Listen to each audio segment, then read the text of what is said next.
सच। गोनू झा के किस्से बीरबल और तेनालीराम के किस्सों की तरह ही प्रसिद्ध हैं। इस हास्य कथा में गोनू झा अपने मित्र के कहने पर उन्हें झूठ को सच में परिवर्तित कर दिखाते हैं और सबको चक्कर में डाल देते हैं। आओ अब सुने कि गोनू झा ने क्या करामात कर दिखाई। गोनू झा का एक लंगोटिया यार था। वह उनके दुख सुख का साथी था। उससे कभी मनमुटाव भी नहीं हुआ था।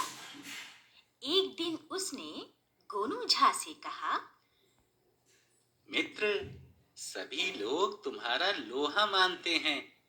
तुम कैसे किसी दोस्त को दुश्मन, दुश्मन को दोस्त, मूर्ख को विद्वान, साधु को ठग और बेईमान को ईमानदार सिद्ध कर देते हो?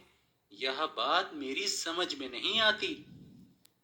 गोनू झा ने सहज भाव से कहा, मैं किसी को एक नजर से ही पहचान जाता हूँ कि आदमी अच्छा है या बुरा। तदनुसार उस पर मेरी धारणा बद्धमूल होती है। उसी के स्वभाव अनुसार मैं निर्णय लेता हूँ।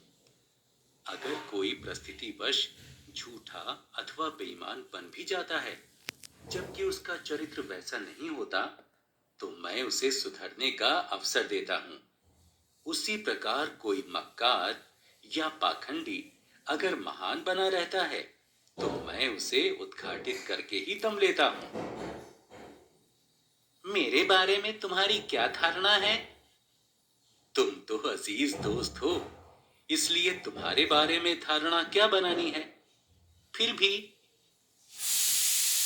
गोनू झा ने चिंता प्रकट करते हुए कहा, मुझे शंका हो रही है कि इससे हमारी दोस्ती दुश्मनी में ना बदल जाए। ना ना, इतने दिनों की दोस्ती और तुमसे दुश्मनी? तो ठीक है, मैं सोचता हूँ। बच्चों, वह दोस्त अक्सर गोनू झा से यही प्रश्न कर देता और गोनू झा यह कहकर टाल देते। मैं अपने कामों में लगा हूँ, समय आने पर बता दूंगा। तब तक तुम मुझे मिट्टी के 1000 सिक्के दे सकते हो। अभी 500 ही चाहिए और शेष बाद में दे देना। मित्र ने पहले तो बात टालनी चाहिए, किंतु काम बड़ा नहीं था। फिर गोनू झा जैसा परम मित्र, जो न जाने कैसा कैसा स्वांग भरता रहता है, इसलिए उसने हामी भर दी। मित्र शीघ्र ही मिट्टी के 500 सिक्के देने आ गया। गोनू झा ने चौंकते हुए कहा, मित्र, तुम भी सब दिन नालायक ही रहे। इतने सिक्के दे रहे हो तो आकर्षक बटुए में दो। मित्र यह भी मान गया। गोनू झा ने कुछ दिनों के लिए शेष सिक्कों का तगादा छोड़ दिया। हाँ, जब सब दोस्त इकट्ठे होते तो उनके सामने कह उठता, याद है ना, 500 सिक्के बाकी हैं। मित्र कभी हंसकर तो कभी खींचते हुए कह देता, हाँ हाँ, रोज रोज क्या तगादा करते हो, कभी दे दूंगा ना। एक दिन गोनू झा ने पंचायत बुलाई। गणमान्य लोग उपस्थित हुए। गोनू झा ने अपनी फरियाद की। यह मेरा लंगोटिया यार है। इसने शीघ्र लौटाने की शर्त पर 6 महीने पूर्व मुझसे 1000 सिक्के लिए। 500 तो शीघ्र ही लौटा दिए और शेष से मुकर रहा है। अभी तक चैन से बैठे मित्र ने अपने ऊपर लगे गंभीर आरोप से चौंकते हुए कहा, मित्र, क्या कह रहे हो? यह भी कोई पंचायत में कहने की बात है? तो मैं क्या करूं? और कोई रास्ता ही नहीं बचा है। मैं भी प्रतिदिन तगादा करते करते ऊब चुका हूं। भाई बंधुओं, आप लोग जानते ही हैं कि इससे जब जब मेरी मुलाकात हुई, तब तब मैं तगादा करता रहा हूं। यह सुनकर कुछ लोग मौन रहे और कुछ ने हाँ में हाँ मिलाकर समर्थन किया। फिर तो वह दोस्त गोनू झा को बेईमान, ठग, धूर्त इत्यादि अपशब्दों से विभूषित करने लगा और विस्मित होते हुए पूछा। कब मैंने तुमसे सिक्के लिए और कब लौटाए भी? गोनू झा ने अपने थैले से वही आकर्षक बटुआ निकाला जिसमें दोस्त ने मिट्टी के सिक्के दिए थे। उन्होंने पंचों को वह बटुआ दिखाते हुए कहा। पंच परमेश्वर, इसी से पूछिए कि यह बटुआ किसका है। है तो मेरा ही, पर इसमें मैंने मिट्टी के सिक्के दिए थे। लीजिए, मेरी मति मारी गई है। यह बच्चा हूं कि मिट्टी के सिक्कों से खेल करूं। गोनू झा का समर्थन करते हुए सरपंच ने कहा। गोनू जी ठीक कहते हैं। भला यह मिट्टी के सिक्के लेकर क्या करेंगे? इसलिए यथाशीघ्र इन्हें शेष सिक्के वापस कर दें, अन्यथा सूद समेत लौटाने पड़ेंगे।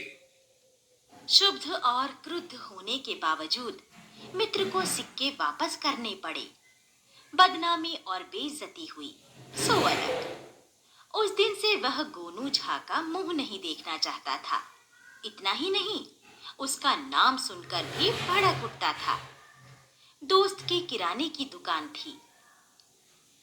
कुछ ही दिनों बाद दुकान के अहाते में गणमान्य लोगों को पहुंचते देख उसे उत्सुकता हुई कि माजरा क्या है। यह पता चलने पर कि सभी को गोनू झा ने बुलाया है, दोस्त का माथा ठनका कि मक्कार को फिर क्या खुराफात सूझी। पर वह गांव के गणमान्य व्यक्तियों को भगाए तो भगाए कैसे। गोनू झा भी उपस्थित हुए। उन्हें देखते ही वह दोस्त दुकान छोड़ बाहर जाने लगा। गोनू झा ने अपने पुराने लंगोटिया यार को बाहर निकलते देख चौंकते हुए कहा। पहले उसे बुलाइए, तभी कुछ मुनासिब होगा। पंचों के बुलावे पर अंततः वह आया। गोनू झा ने मिट्टी और असली सिक्कों के दोनों बटुए निकालकर बीच में रखते हुए कहा। पंच परमेश्वर, मेरे इस अजीज दोस्त को यह जानने की दिली ख्वाहिश थी कि मैं सच को झूठ और झूठ को सच में कैसे परिवर्तित कर देता हूं।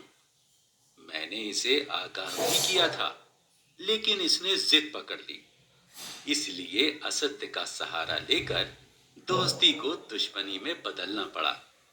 ये सिक्के मैं चुपचाप भी वापस कर सकता था, किंतु सभी के सामने यह जलील हुआ था, इसलिए आप लोगों के सामने ही लौटाना उचित समझा।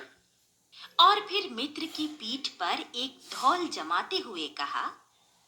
अब तो मुझे समझने में देर ना लगेगी। दोनों खुशी के आंसू पूंछते गले मिल गए। अपने वाक चातुर्य से कैसे किसी भी बात को